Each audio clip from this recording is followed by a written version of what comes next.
नमस्कार मित्रांनो, प्रेमाची गोष्ट या मालिकेच्या येणाऱ्या काही भागामध्ये आपल्याला जबरदस्त ट्विस्ट बघायला मिळणार आहे.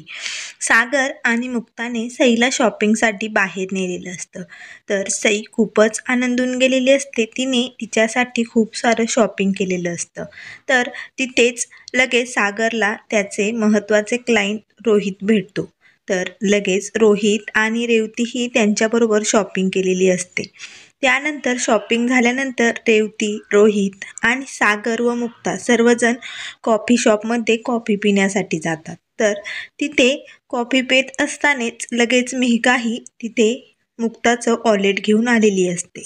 तर लगेच रेवती मुक्ताला म्हणत असते, तुमच्या दोघांची जोडी एकदम नवीन कपल असल्यासारखीच वाटते. तर हे सर्व ऐकून मेघाला तर खूप मोठा धक्काच बसतो.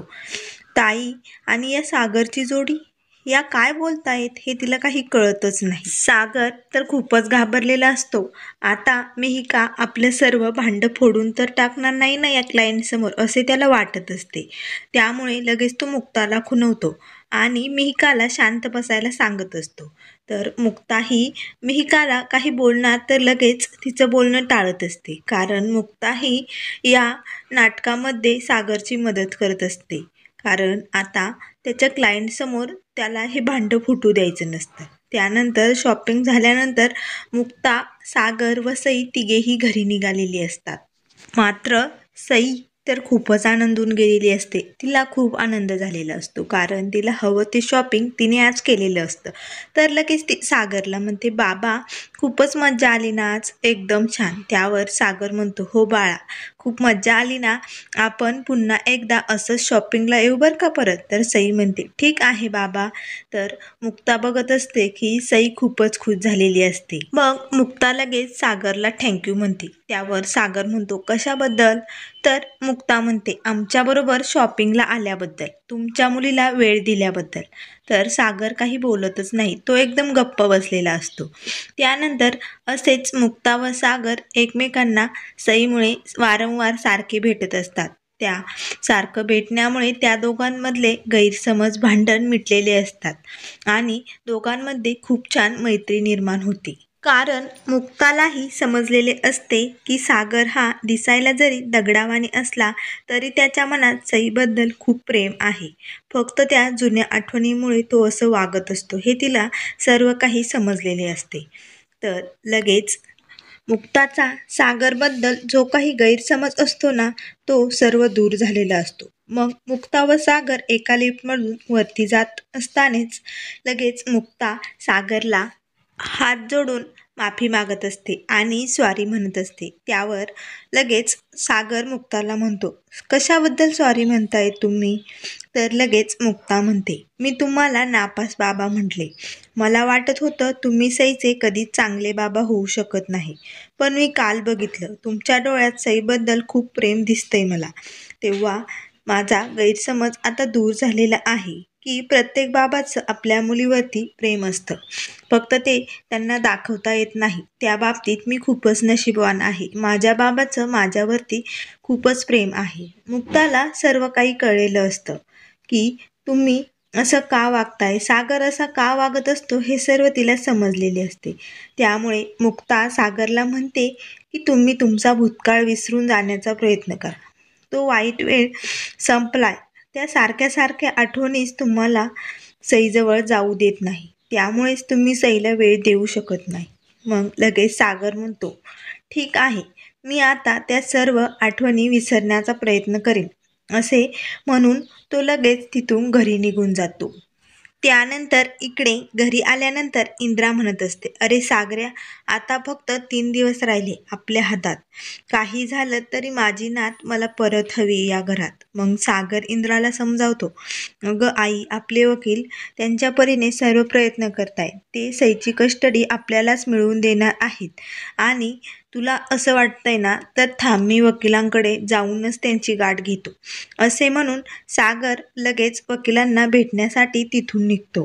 तर मुक्ता व सई दोघेही बाहेर आलेल्या असतात. तर लगेच मुक्ता म्हणते, कुठे चालला आहात? त्यावर सागर म्हणतो, मी वकिलांकडे भेटण्यासाठी निघालो आहे.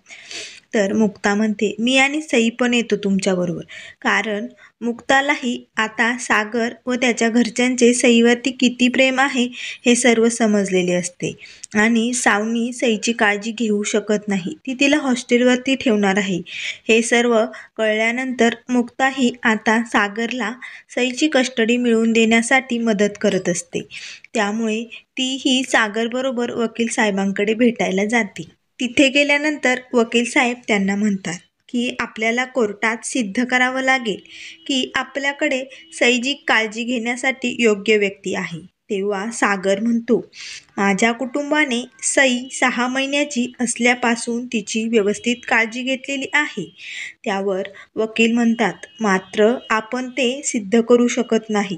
कारण अगोदर तुमच्या कुटुंबातील एक जणाने सईला एक्सपायर झालेली औषधाची पूर्ण बाटलीच पाजली आणि हा सगळा प्रकार मीडियावरती पेपरमध्ये पण आला होता. त्यामुळे हे आपण कोर्टामध्ये सिद्ध करू शकत नाही, हे खूप अवघड आहे.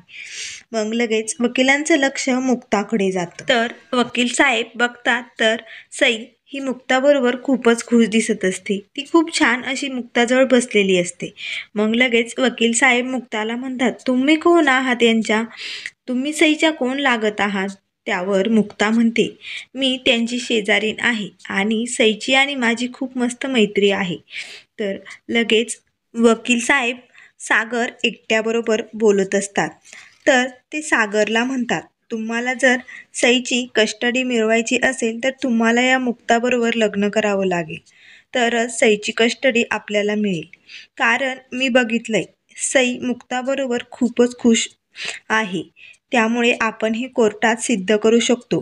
तर लगेच वकील साहेब म्हणतात, मी तुम्हाला खूप वर्षापासून ओळखतो, त्यामुळे तुम्हाला सांगतोय की मुक्ताच तुम्हाला सईची कस्टडी मिळवून देऊ शकते.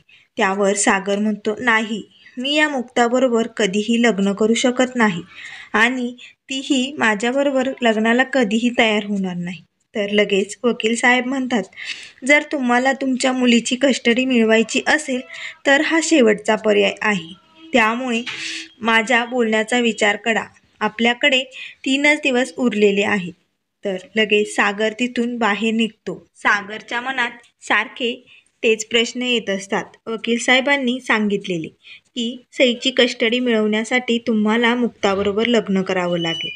मग सागर हा काहीच बोलत नाही, शांत बसलेला असतो. त्यानंतर दुसऱ्या दिवशी सागर हा मुक्ताकडे जातो आणि मुक्ताला लग्नासाठी मागणी घालतो. तर हे ऐकल्यानंतर मुक्ता तर खूपच चिडते आणि ती साफ लग्नाला नकार देते.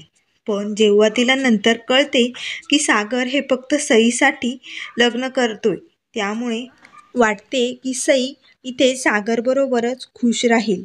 तिला इथे तिची आजी, आजोबा, काका सर्वांचं प्रेम मिळेल.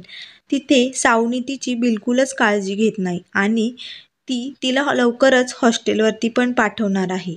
त्यामुळे काय करू, सईसाठी मी होकार देऊ का असा विचार मुक्ताही करत असते. तर लगेच सागरला सईची कस्टडी मिळवण्यासाठी आता मुक्ता लग्नाला होकार देणार का हे आपल्याला लवकरच बघायला मिळेल. कारण सईवरती मुक्ताचं खूपच प्रेम असतं. मात्र मुक्ताने लग्नाला होकार दिल्यानंतर इंद्रा व मुक्ताचे घरचे या लग्नाला तयार होतील का हे आपल्याला लवकरच बघायला मिळणार आहे. त्यामुळे मित्रांनो, अशाच मालिकेच्या अपडेट पाहण्यासाठी चॅनलला लाईक करा, सबस्क्राईब करा आणि व्हिडिओ पाहिल्याबद्दल धन्यवाद.